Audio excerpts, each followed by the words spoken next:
बिल्कुल एकदम zero level से उठाए हैं। समझ गए ना, बिल्कुल किस लेवल से उठाए हैं? जीरो लेवल से। जो बहुपद चैप्टर को पढ़ लिया, इसका मतलब है कि उसको इन फ्यूचर में समीकरण बनाने में दिक्कत नहीं होगा। इसीलिए बाबू क्या करना है, इसको ध्यान से समझना है। हमको पता है कि आप लोगों में से बहुत सारे को दिक्कत है, ठीक ना, इसीलिए चैप्टर जल्दी स्टार्ट किए हैं।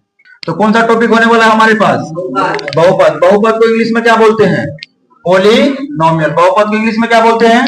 पॉलिनोमियल, ठीक ना। देखिए, बहुपद पढ़ने से पहले आपको कुछ बेसिक जानकारी होनी चाहिए। जैसे में चर किसे कहते हैं, सर अचर किसे कहते हैं, ये बहुतों को कंफ्यूजन में रखता है, ठीक ना। अब समझिएगा, चर किसे कहते हैं? वह राशि जिसका मान क्या होगा? बदलता रहता है, जिसका मान फिक्स नहीं होता है, ठीक ना।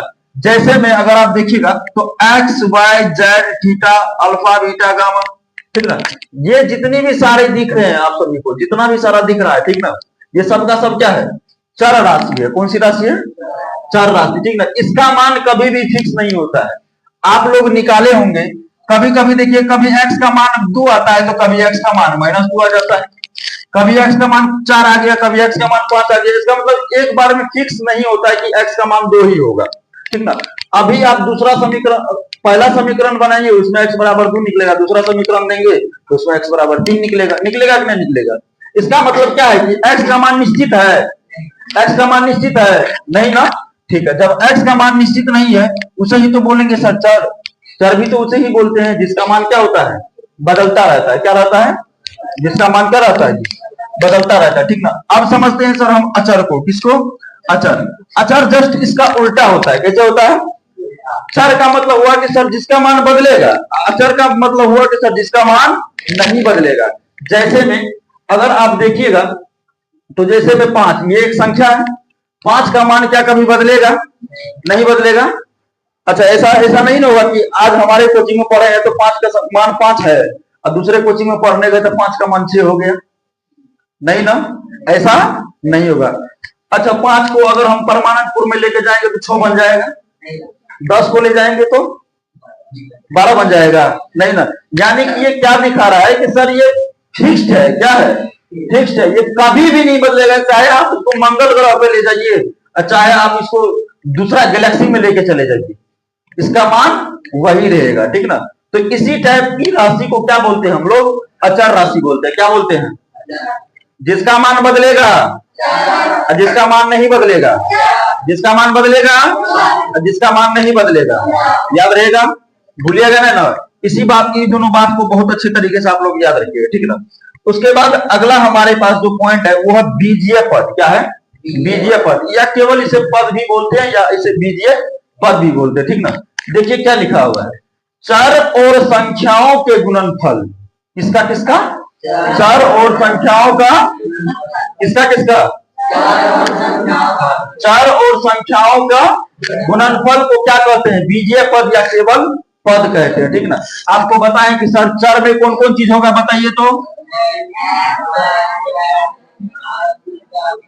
और भी सारी चीज, ठीक ना। मेनली यही चारों पांचों दिखाई देता है आपको, ठीक ना। अब ध्यान दीजिएगा, इसमें क्या कहा गया है कि चर यानी कि वह ऐसा राशि होगा जिसका मान बदलेगा, और कहता है संख्या जो फिक्स रहेगा। 5 होगा तो 5, 6 होगा तो 6, ठीक ना। उसको अचर भी बोल दीजिए आप, चर और अचर का मिश्रण भी बोल सकते हैं, कोई दिक्कत नहीं बात।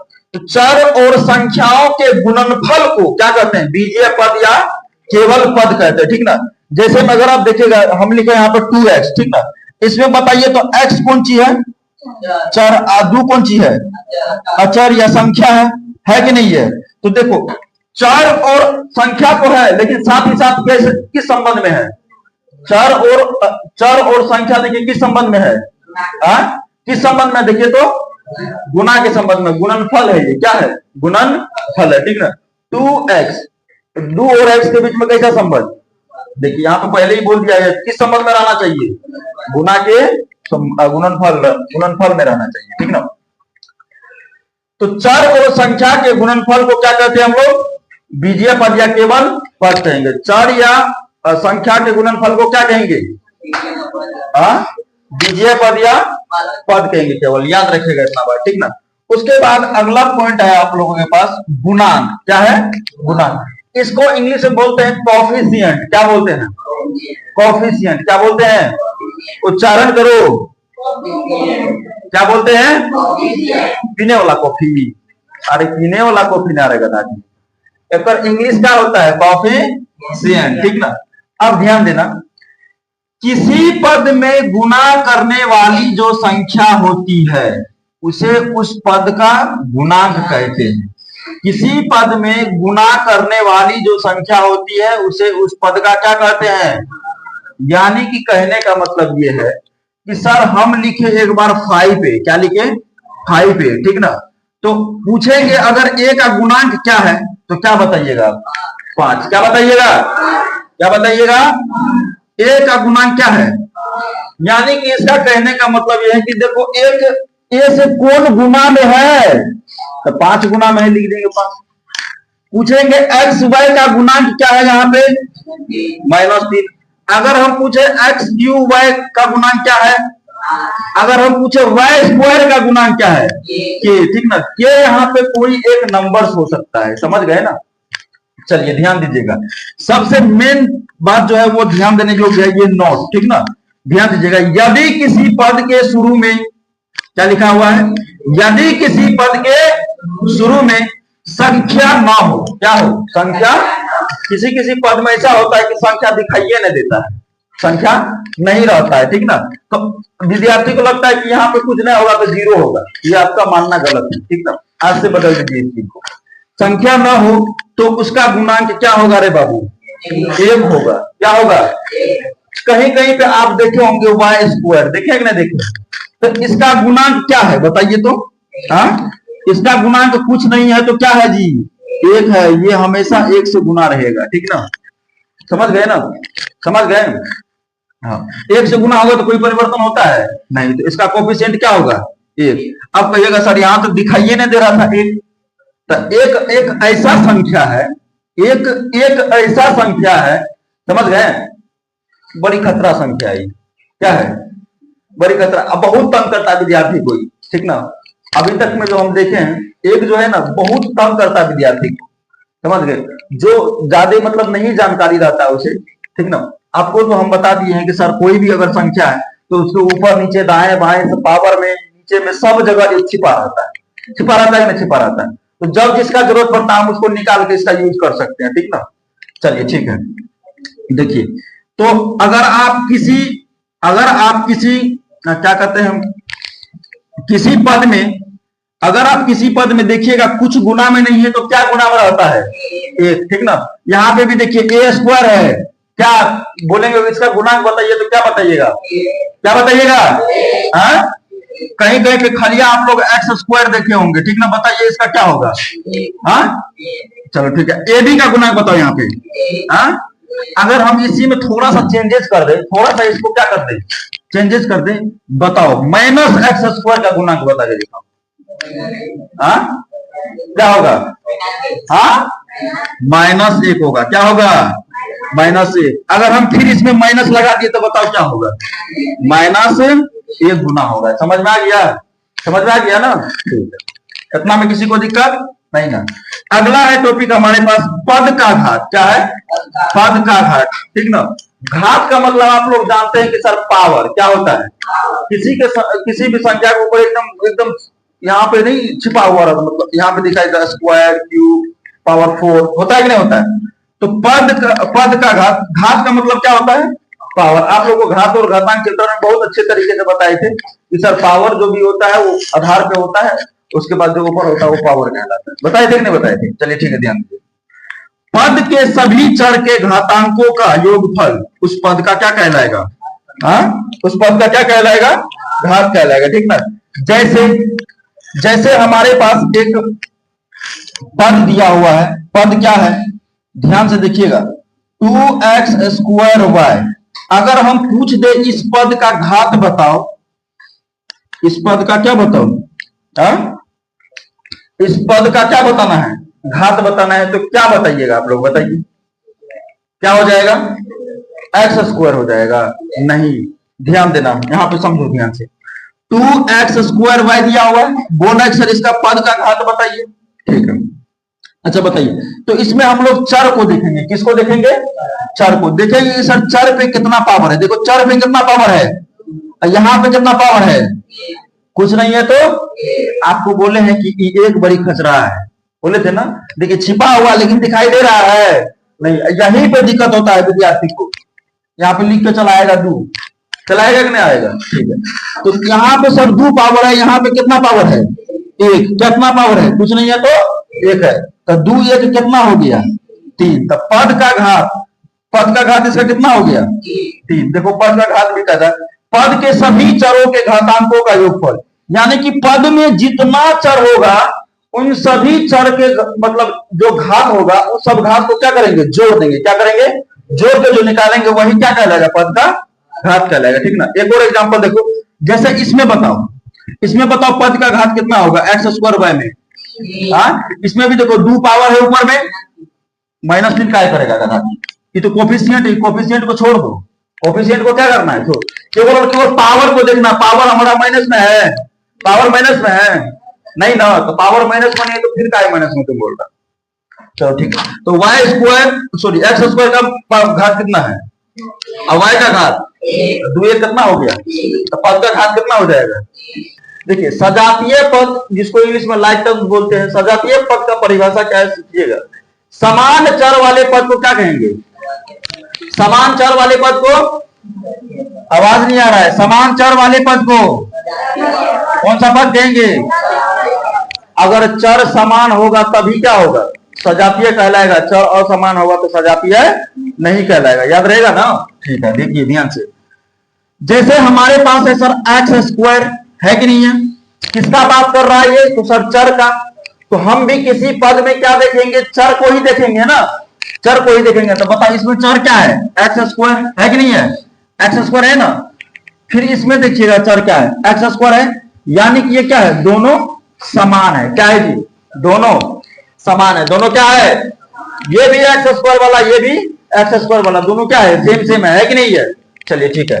उसके बाद देखिएगा, फिर यहाँ पे देखिए नीचे में ये भी xy वाला है और ये भी xy वाला है, यानी कि दोनों भी क्या है? सेम है। ठीक ना। ये दोनों भी क्या है? सेम है। तो ध्यान दीजिए आप लोग, जब सजातीय पद होता है तब क्या होता है आगे बताएंगे। ठीक ना। सजातीय पद को सबसे पहले पहचानो। x² वाला, यहाँ भी x² वाला, क्या ये दोनों सेम है? यहाँ भी x वाला, यहाँ भी x वाला, क्या ये दोनों सेम है? चलिए ठीक है। यहाँ पे देखिए इसका चर क्या है? देखो तो x, इसका चर क्या है? x² है कि नहीं है? तो x और x² क्या तुमको सेम दिखाई दे रहा है? नहीं। इस पे पावर 1 है सर, इस पे पावर 2 है। इस पे पावर 1 है, इस पे पावर कितना है? 2 है। इस पे पावर 1, इस पे पावर कितना है? 2 है। याद रहेगा? ठीक है, ध्यान दीजिएगा।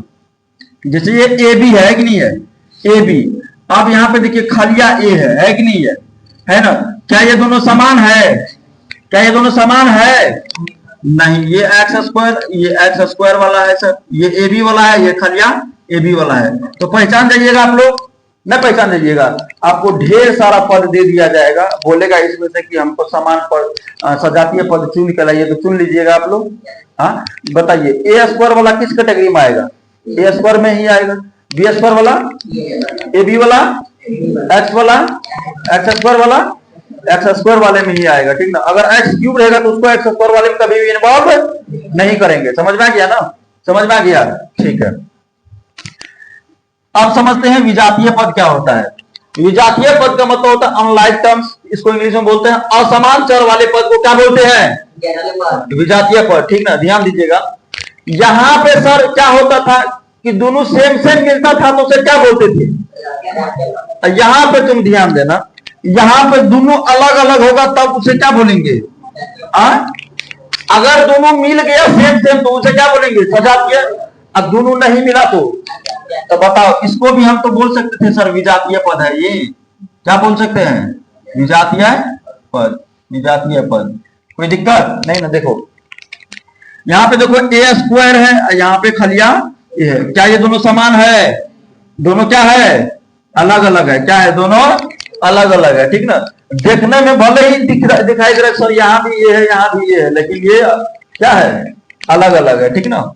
उसके बाद देखिए यहाँ पे A भी है। आप कहिएगा सर इसमें भी तो A भी है, देखो C को काहे छोड़ दिया? C को भी लेके चलो ना। C को भी क्या करना है? लेके चलना है। देखो ध्यान दो यहाँ पे 3ABC यही ना था, देखिए ध्यान दो, ये AB वाला है और ये कौन सा वाला है, ABC वाला है, ठीक है ना। क्या ये दोनों समान होगा, कभी संभव नहीं है। उसके बाद देखिए एक्स स्क्वायर वाई, ध्यान से देखिएगा इसको, एक्स स्क्वायर वाई ये है एक्स वाई का स्क्वायर, है कि नहीं है। हाँ क्या बताइए, ये दोनों सेम सेम है, तो ये दोनों सेम सेम है नहीं ना। एक्स स्क्वायर वाई और ये क्या है x y square, x square y ये क्या है एक्स वाई स्क्वायर। इतना में किसी को दिक्कत नहीं ना। सजातीय और विजातीय पद को पहचान जाइएगा, सजातीय पद और विजातीय पद को पहचान जाइएगा ना। ठीक है बाबू, जब हम पूछेंगे और नहीं बताया तब बढ़िया से कचरेंगे, याद रखना, ठीक है। सजातीय का मतलब समान चर होगा, चर क्या होगा सेम होगा, और विजातीय का मतलब क्या चर और समान होगा, ठीक ना। उसके बाद देखते हैं हम लोग आगे, अगला है हमारे पास बीज गणितीय व्यंजक, कौन सा बीज गणितीय व्यंजक, कौन सी बीज गणितीय व्यंजक। अब ध्यान दीजिएगा, इसका परिभाषा पढ़ो। बीज गणितीय व्यंजक एक से अधिक पदों से बना होता है, ठीक है ना। सिंपल सी बात है, एक से अधिक पदों से मिलकर बने व्यंजक को क्या कहते हैं, बीज गणितीय व्यंजक कहते हैं। क्या कहते हैं, बीज गणितीय व्यंजक, ठीक ना। इसका कहने का मतलब यह है कि इसमें केवल एक पद नहीं होगा, एक पद से क्या होगा अधिक, दो पद हो सकता है, तीन हो सकता है, चार हो सकता है, बहुत सारा हो सकता है, और सभी को मतलब क्या कहते हैं, सभी को चिन्ह सहित अगर जोड़ेंगे, ठीक ना, वो क्या कहलाएगा हमारे पास बीज गणितीय व्यंजक कहलाएगा। जैसे में तुम देख रहे हैं यहाँ पे 2x स्क्वायर माइनस